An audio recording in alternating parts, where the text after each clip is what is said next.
Dinosaur, यह शब्द सुनते ही हमारे दिमाग में एक बहुत ही खतरनाक विचित्र प्राणियों की छवि आने लगती है। और आए भी क्यों ना, उन जैसा ताकतवर डायनासोर खूंखार प्राणी आज तक इस दुनिया में दोबारा जन्म नहीं लिए हैं। उस वक्त के डायनासोरों में कुछ डायनासोर शाकाहारी हुआ करते थे तो कुछ मांसाहारी, कुछ बड़े शांत स्वभाव के हुआ करते थे तो कुछ बहुत ही हिंसक रूप से।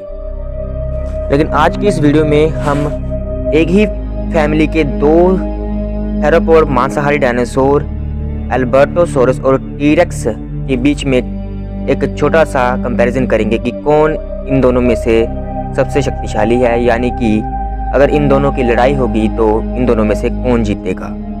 अल्बर्टोसोरस एक मांसाहारी थेरोपोड डायनासोर था जो कि लगभग 70 से 73 मिलियन वर्ष पहले लेट क्रिटेशियस काल के दौरान रहता था, जबकि टीरेक्स, जिसे टायरानोसोरस रेक्स और डायनासोरों का राजा भी कहा जाता है, यह एक प्राचीन थेरोपोड डायनासोर है जो कि ये भी लेट क्रिटेशियस काल में जीता था, जो कि चला था लगभग 66 से 66 मिलियन वर्ष पहले। यह एक बड़े और शक्तिशाली डायनासोर था और इसका नाम उसकी बड़ी और तीव्र रूप से ऊपरी जबड़े के लिए रखा गया है। टीरेक्स और अल्बर्टोसोरस दोनों ही थेरोपोड डायनासोर्स हैं, लेकिन टीरेक्स एक बड़े और शक्तिशाली जीवन शैली वाला डायनासोर था, जबकि अल्बर्टोसोरस छोटा और थोड़ा सा धीमा हुआ करता था। टीरेक्स की लंबाई और भार का अनुमान ये लगाया जाता है कि टीरेक्स की लंबाई लगभग 12 मीटर और इसका भार लगभग 9 टन के आसपास का था, जबकि अल्बर्टोसोरस की लंबाई लगभग 7 मीटर और भार लगभग 2 टन का था।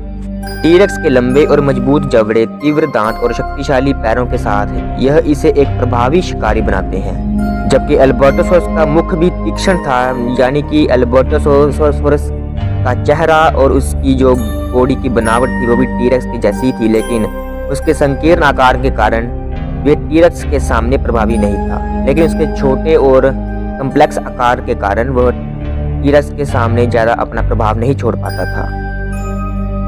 इन दोनों डायनासोरों के बीच में आकलन करते समय टीरेक्स को जीत का मौका रहेगा, क्योंकि इसकी बड़ी साइज और शक्तिशाली विशेषताएं इसे अधिक बाहुबली बनाती हैं। टीरेक्स और अल्बर्टोसोरस दोनों लेट क्रिटेशियस काल के दो थेरोपोड डायनासोर थे जो कि करीब 68 से 66 मिलियन वर्ष पहले आधुनिक नामक युग में थे। उस समय लेट क्रिटेशियस युग ही आधुनिक युग हुआ करता था। टीरेक्स का नाम डायनासोरों के राजा से आता है, जो इसकी शक्ति और आकार को दर्शाता है। इसके विपरीत अल्बर्टोसोरस का नाम उस स्थान के आधार पर रखा गया था जहां से पहली बार इसकी खोज हुई थी, यानी कि अल्बर्टा, जो कि कनाडा में स्थित है। टीरेक्स ने जीवन जीते समय अपने बड़े हड्डियों का उपयोग अपनी भारी भूमिगत चालन के लिए किया होगा, जबकि अल्बर्टोसोरस ने शायद तेज गति और चालन के लिए अपनी लघु और वायुमंडल अनुकूलित शरीर से लाभ उठाया होगा। इन दोनों में युद्ध का असली आकलन तो हमें नहीं पता, क्योंकि ये दोनों ही डायनासोर एक ही युग में तो और एक ही समय में तो रहते थे, लेकिन वे दोनों अलग अलग भूभागों में रहते थे। टायरानोसोरस रेक्स जहाँ पे नॉर्थ अमेरिका और अफ्रीका के कुछ इलाकों में रहते थे, जबकि अल्बर्टोसोरस कनाडा में रहते थे। लेकिन टीरेक्स की बड़ी साइज और शक्तिशाली बनावट के कारण विशेषज्ञों के अनुसार अल्बर्टोसोरस को जीतने में कठिनाई होगी। तो दोस्तों, आपको इन दोनों के बारे में क्या लगता है कि इन दोनों की इस लड़ाई में कौन जीतेगा? हमें कमेंट करके जरूर बताएं और ऐसी ही वीडियोस को देखने के लिए हमारा चैनल सब्सक्राइब करें एनिमल फैक्ट्स हिंदी। धन्यवाद।